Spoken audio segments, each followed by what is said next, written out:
എമ്പുരാൻ്റെ ആദ്യ ഷോ ആരാധകർക്കൊപ്പം കാണാൻ മോഹൻലാൽ എടുത്ത പ്രയത്നത്തെക്കുറിച്ച് ഫേസ്ബുക്കിൽ കുറിപ്പ് പങ്കുവച്ച പ്രൊഡക്ഷൻ കൺട്രോളർ സിന്ധു പനക്കിൽ. തിയേറ്ററിലും പുറത്തുമുള്ള വലിയ തിരക്ക് മുന്നിൽ കണ്ട് താനും പൃഥ്വിരാജും മോഹൻലാലും ഉൾപ്പെടെ 5 പേരാണ് ഇന്നോവ ക്രിസ്റ്റയിൽ എറണാകുളത്തെ കവിത തിയേറ്ററിൽ പോയതെന്ന് കുറിപ്പിൽ സിന്ധു പറയുന്നു.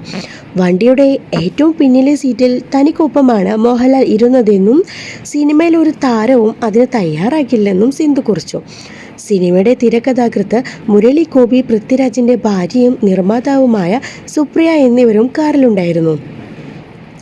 പിന്നിലിരിക്കാമെന്ന് പറഞ്ഞ പൃഥ്വിരാജ് ഓടി വന്നെങ്കിലും മോഹൻലാൽ അത് സമ്മതിച്ചില്ലെന്നും സിന്ധു കുറിപ്പിൽ പറയുന്നു. ഏറ്റവും പിന്നിലെ സീറ്റിൽ കയറുന്നത് തങ്ങളുടെ സ്റ്റാറ്റസിന് ചേർന്നതല്ലെന്നാണ് പലരുടെയും ധാരണയെന്നും സിന്ധു കുറിച്ചു.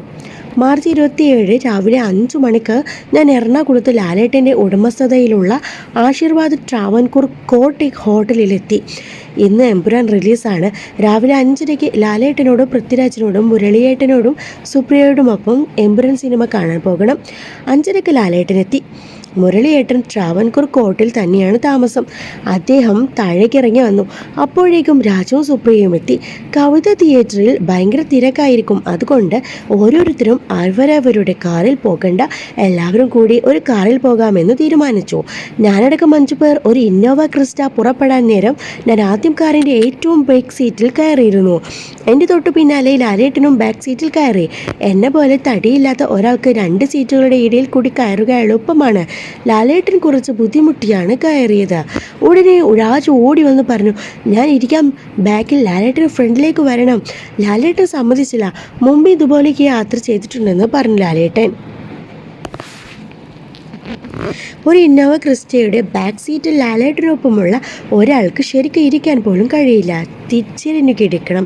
ലാലേട്ടനോടൊപ്പം ബാക്ക് സീറ്റിൽ ഇരുന്ന് യാത്ര ചെയ്യുമ്പോൾ ഞാൻ ആലോചിച്ചു, സിനിമയിൽ സാധാരണ ഒരു ആർട്ടിസ്റ്റും ഇന്നോവ പോലൊരു കാറിൻ്റെ ബാക്ക് സീറ്റിൽ കയറാൻ തയ്യാറാവില്ല. എന്തിന് ടെക്നീഷ്യന്മാരിൽ പലരും അങ്ങോട്ട് കയറില്ല. ബാക്ക് സീറ്റിൽ കയറുന്നത് തങ്ങളുടെ സ്റ്റാറ്റസിന് ചേർന്നതല്ല എന്നാണ് പലരുടെയും ധാരണ. കാറിൻ്റെ ഫ്രണ്ട് സീറ്റിലോ ബാക്ക് സീറ്റിലോ ഇരിക്കുന്നതല്ല തങ്ങളുടെ ജോലിയിലെ മികവാണ് അംഗീകാരത്തിനുള്ള കാരണമെന്ന് അറിയാത്ത പോലെയാണ് ഇപ്പോഴും പലരുടെയും പെരുമാറ്റം. ഞാൻ സിനിമയിൽ വരുന്ന കാലത്ത് ഒരു അംബാസഡർ കാറിൽ കല്യാണത്തിൽ പോകുന്നത് പോലെയാണ് ആളുകൾ കയറുക. 6-7 പേരും ആർക്കും പരാതി ഉണ്ടായിരുന്നില്ല. ഇപ്പോൾ ഉള്ള താരങ്ങൾക്ക് ആലോചിക്കാൻ പോലും പറ്റാ ഒരു മുറിയിൽ 2 പേരായിരുന്നു താമസം. 80കളുടെ ആദ്യ സിനിമയിൽ വന്ന ലാലേട്ടന് ഇതുപോലുള്ള അനുഭവങ്ങൾ ധാരാളമുണ്ടായിരിക്കും. ഈ യാത്രയിൽ അദ്ദേഹം ആ കാലങ്ങൾ ഓർത്തിട്ടുമുണ്ടാകും.